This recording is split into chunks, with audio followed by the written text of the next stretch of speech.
economy, not only this economy, but the world economy is lurching towards unprecedented economic, financial, and debt crisis. You may not feel that way. Maybe you're living the high life. Maybe you're working, your job and it's going gangbusters and all of that. Maybe you're making more money than you've ever made before. But if you're looking at just the macro level, the 30,000-foot view of the entire, not only this country, but the entire planet, explosion of deficits, borrowing, leverage, unlike any other time maybe in the history of the world, in particular here, $31 trillion in debt. 31 trillion. When I started to do talk radio, it was like 6 trillion. It's absurd. Just think about what you have to go through to pay back $6,000 in credit card debt. How would you be able to afford paying back $31,000 in credit card debt if you're only making, or you're making less, if not the same, if not less, than you were prior? Can't. Private sector, mountains and mountains of debt. That includes household debt, mortgages, credit cards, auto loans, student loans, personal loans, business, corporation, bank loans, bond debt, private debt. The financial sector, liabilities. It's all out there. It's like we're teetering on the edge of oblivion, and we just don't know it yet. Okay, maybe intellectuals, people in the know will say, you're crazy. How much debt is going to scare you? At what point in time, just think about yourself. At what point in time do you get a little nervous about debt? I mean, they don't have a debtor's prison anymore necessarily, but at what level of, let's say, overall debt do you start getting nervous? I mean, for me, it's when you're literally struggling every month just to pay the interest on your credit card debt. If you're there, raise your hand. A lot of people listening to me right now are there. And if you're there, that's where I think we are as a nation. We're struggling just to pay the debt to service on this enormous pile of money that we've given away.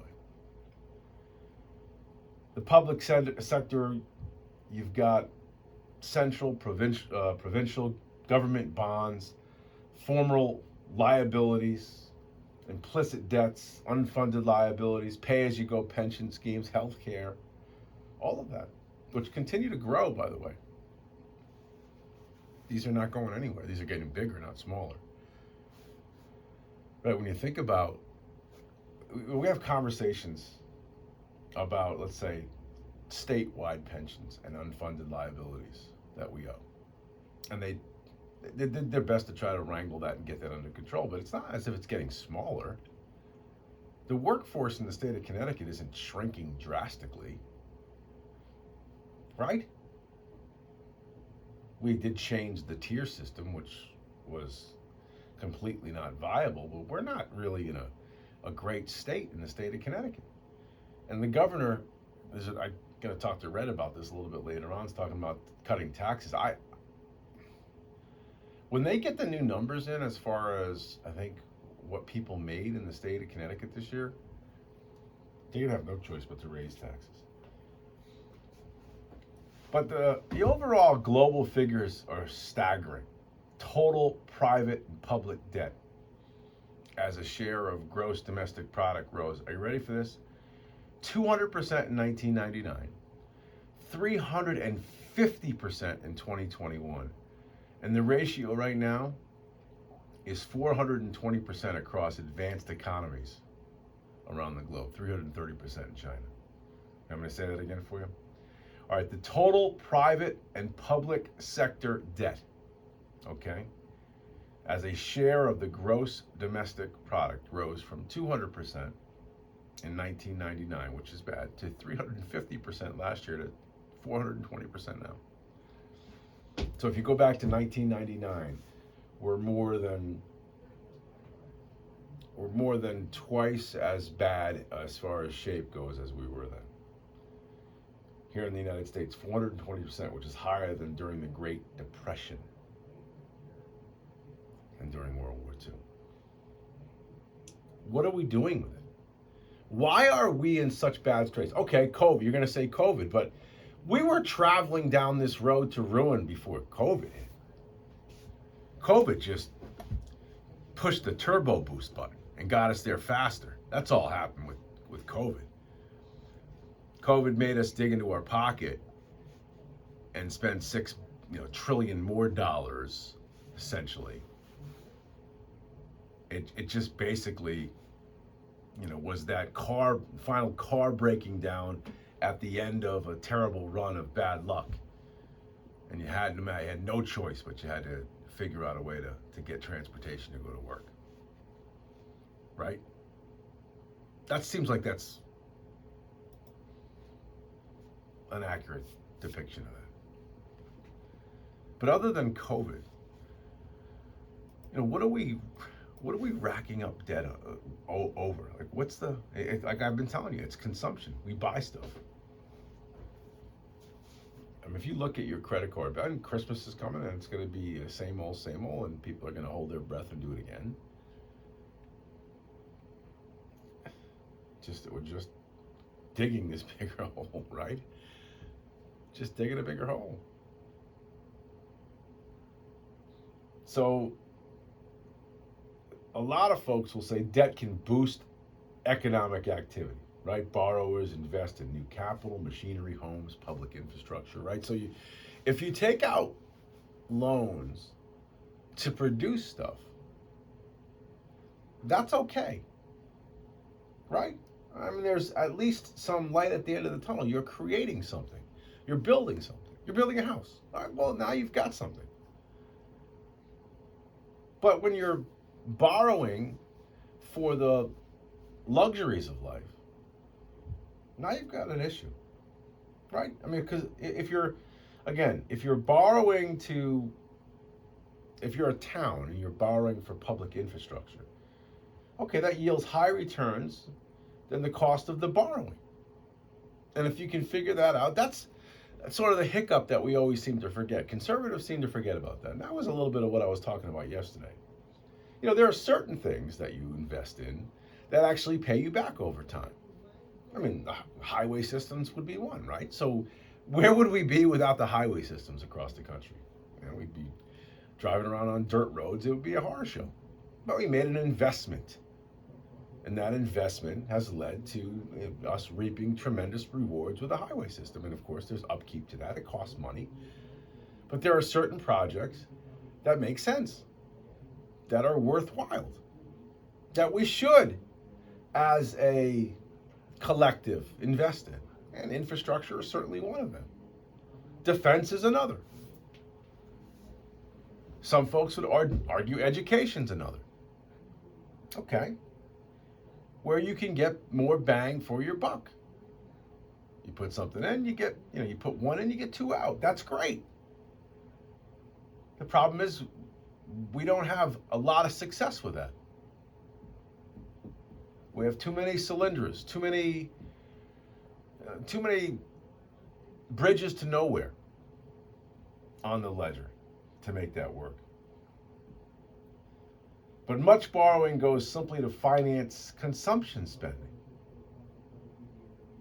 So if you're borrowing to build, let's say, a new gym, or if you're borrowing to put artificial turf on a football field that doesn't need it, and the return on investment in that is negative, well, that's a mistake, right? I mean, that's a basic example of a mistake.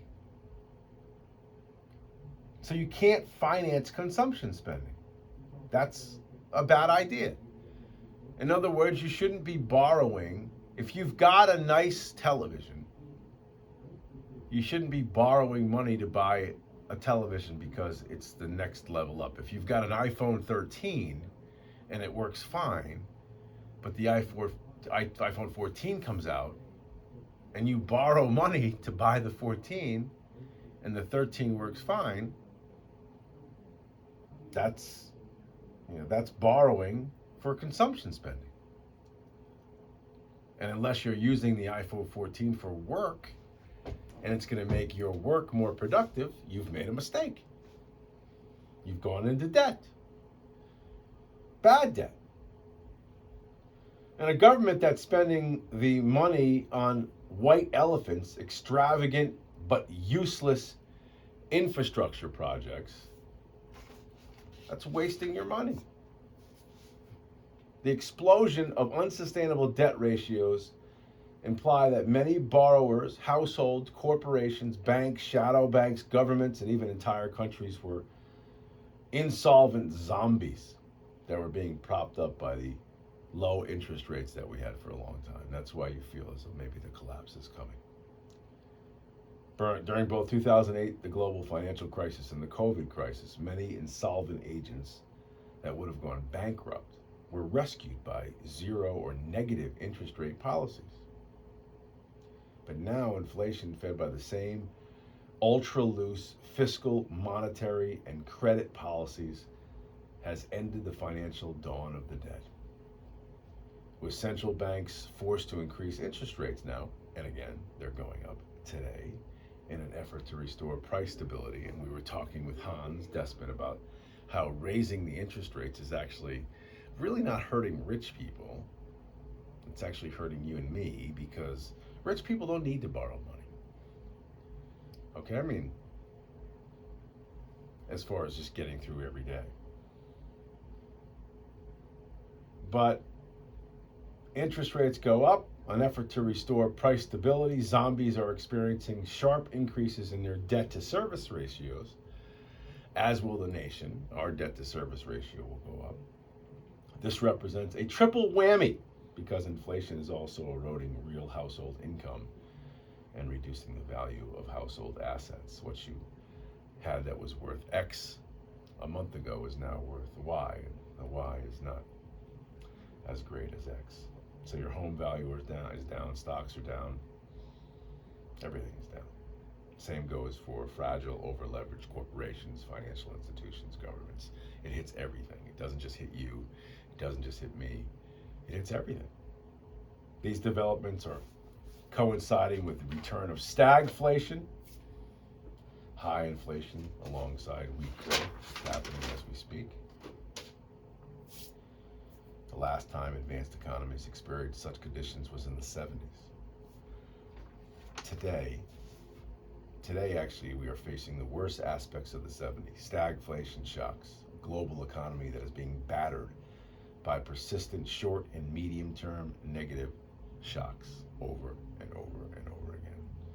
They're reducing growth and increasing prices, production costs.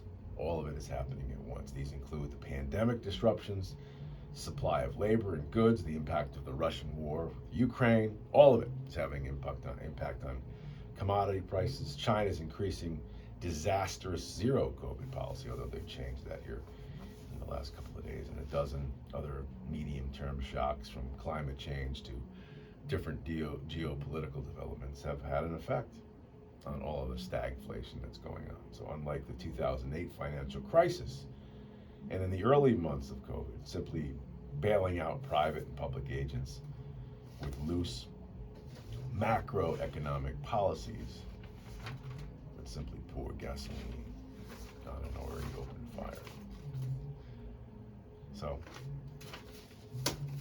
I would just be ultra careful with your debt. I would, obviously we want you to have a nice holiday. You want you to have a nice Christmas and all of that.